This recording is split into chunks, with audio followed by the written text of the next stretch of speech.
こんにちは。日本語学習チャンネルビューティフルフレンズの須藤です。どうぞよろしくお願いいたします。今回はですね、前回の動画を受けて特別選抜入試に必要な要件の将来の夢について少しお話ししたいと思います。将来の夢が大事なのかなんていうとなんか簡単そうに聞こえますけれども、実はそうでもないんですね。ということで今回は少しお話ししてみたいと思います。まず将来の夢ってどんなものですかって考えたとき、どんなことが頭に浮かびますかね。こんな風に留学生に質問するとですね、留学生が切り返してね、じゃあ先生の夢何って言ってくるんですね。で、じゃあ私の夢かつって簡単だよつってね、愛人を5人作って、月曜日の愛人、火曜日の愛人、水曜日の愛人、木曜日の愛人、金曜日の愛人、それぞれ毎週その曜日の愛人のところに通ってって、最後の土曜日と日曜日だけ本当の奥さんと子供たちと幸せに過ごす。これが将来の夢だなんて冗談で言うんですね。冗談で大笑いしますけれども、これも夢と言っちゃ夢ですよね。また留学生とかに行くとね、将来何になりたい、将来どうなりたいって言うと、金持ちになりてーとかですね、社長になりてーなんて、言葉が返ってくるんですけど、じゃあそれを志望理由書にそのまま書いて合格できるかっていうと、そうもいかないんですね。じゃあ実際にですね、志望理由、特別選抜入試で求められるこの要件としての将来の夢っつったら、どんなことがあるでしょうか。はい。そのお話をする前に、まずですね、ちょっと考えてほしいことがあります。人間っていうのは生まれてから死ぬまでの間、何のために生きるのかなんて、昔の哲学者みたいな問題がありますけれども、実際何のために私たちは生活してるんでしょうか。日本の教育では、それは幸せになるためだというのが大前提となっています。人間が生まれてから死ぬまでの間、何のために生きるのか、幸せになるためなんですね。それが日本の教育では大前提となっています。じゃあ、その幸せって言ったら何でしょうねって言って、これ日本人の高校生にも聞くんですけれども、じゃああなたにとって幸せって何ですかなんて考えさせると面白い答えがいっぱい返ってくるんですね。例えば家でゴロゴロしてる時とかですね、何もしないでうだうだ眠ってる時とかですね、美味しいもの食べた時とかですね、好きな音楽を聴いてる時とかですね、恋人とラブラブの時とかですね、友達とおしゃべりしてる時とかですね、いろんな幸せな場面出てくるんですね。それに関連して私なんかもですね、温泉に入ってね、クワーって温まって、で、出た時のビールでクワーうめえ、これ最高の幸せですよね。こういう幸せなんていうのがいろいろと思い浮かぶと思うんです。けど、この幸せってのを冷静に分析してみると、これ実は人間の欲望が満たされた時の充実感、幸せに当たるんですね。食欲とかいろんな欲求が満たされた時に感じる幸せ。これを私たちはまず先に考えてしまいます。このように人間の欲望が満たされた時に感じる達成感、満たされた気持ちは、倫理学の世界では欲望実現による幸福なんて呼んでるんですね。この欲望実現による幸福のことを漢字一文字で快、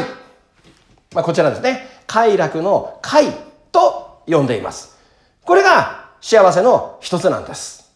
で、一つなんですっていうことは、実はですね、もう一つ幸せってのがあるんですね。これは倫理学の世界のお話ですけれども、例えばですね、皆さんが橋の上で友達とおしゃべりをしています。今後の進路の話とかですね、友達の話とかいろいろ橋の上でね、川を見ながらおしゃべりしていると、川の上流から小さな子供が流れてきました。溺れてるんですね。助けたもの、助けたものね。小さな子供が溺れて川の上流から流れてきました。はい。その時皆さんはどうされますか？そう。まずは、やばい、なんとかしなきゃ、助けなきゃっていう気持ちが湧き起こってくると思うんですね。中にはですね、それを見てね、ニヤニヤしながらね、かわいそうとかね、愛情なんて感情がないね。こういう人のことを日本のカタカナ語でサイコパスなんて言うんですけど、中にはサイコパスの人がいてね、人がゴミのようだなんて言うやつもいるかもしれませんけれども、まず普通の人間でしたら、子供が川で溺れてる、上流から流れてきた、それを見たら助けようとするんです。ある人はすぐに警察に電話をするでしょう。またある人はすぐに河原に降りてってですね、板とかロープとかいろんなものを探して、とにかく子供を助けようとするでしょう。またある人はズボンまくってですね、川の中入ってって、それでも無理なら川を泳いでって、その子供を助けようとするでしょう。いろんな手を尽くして、その子供を助けようとするんですね。そして頑張ってみんなでその子供を助けてあげた。その時に、ああ、よかった。という具合に心が満たされる。これも幸せの一つなんです。この幸せのことを倫理学では道徳的行為の実現による幸せなんて呼んでるんですね。そしてこれも先ほど同様ですね、漢字一文字で表すと善。善悪の善というふうに呼んでいます。これも幸せなんですね。快の方は欲望実現による幸せでした。で、今度の善の方は、どちらかというと心が満たされる、心の幸福感を味わう、そういった種類の幸せになってきます。じゃあ、話戻しましょう。外国人留学生に限らず、特別選抜入試で求められる要件としての将来の夢、目標は何でしょうか？幸せになることです。じゃあ、その幸せとして目標するのは、快の方ですか？善の方ですか？もちろん、善の方になります。中にはね、快に基づくね、夢を語って合格するなんてこともあるかもしれませんけど、一応大学も教育機関でね、相手の先生たちは教育者ですから、快っていうね、ある意味日本の本音の部分はですね、なるべく隠してですね、善の方、綺麗事だなんて言っちゃそれまでなんですけれども、その善としての幸せ、その善に基づく将来の夢ってのを考えて、それを伝える。これが特別選抜入試の将来の夢の要件になってきます。で、これね、善が大事だ。入試では善が大事ですけども、じゃあ快はどうなんだって言ったら、これ両方大事ですよ。両方大事です。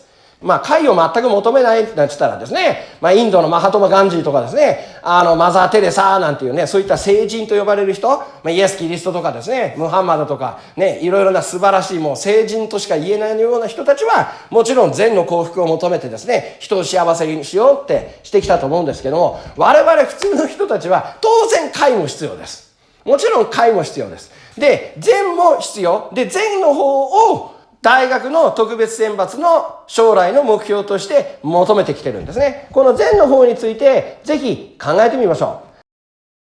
う。ということでですね、次回の動画ではですね、普段私がやっているその小論文のテーマの話、こういったものを話していく中で、かなりの留学生が自分なりの夢とかですね、将来のどうやって社会と関わっていくかっていうのを見つけていくっていう、そういう内容の授業をですね、できたらなと思っておりますので、よろしければですね、チャンネル登録して、いただいて、お待ちいただけたらと思うんですが、ごめんなさい。前回の動画から今回の動画まで1ヶ月以上時間かかっちゃいましたね。ちょっとバタバタしてたので遅れましたけれども、いずれですね、動画はアップしたいと思いますので、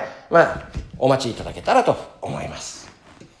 よろしければチャンネル登録をして、次の動画のアップまでお待ちください。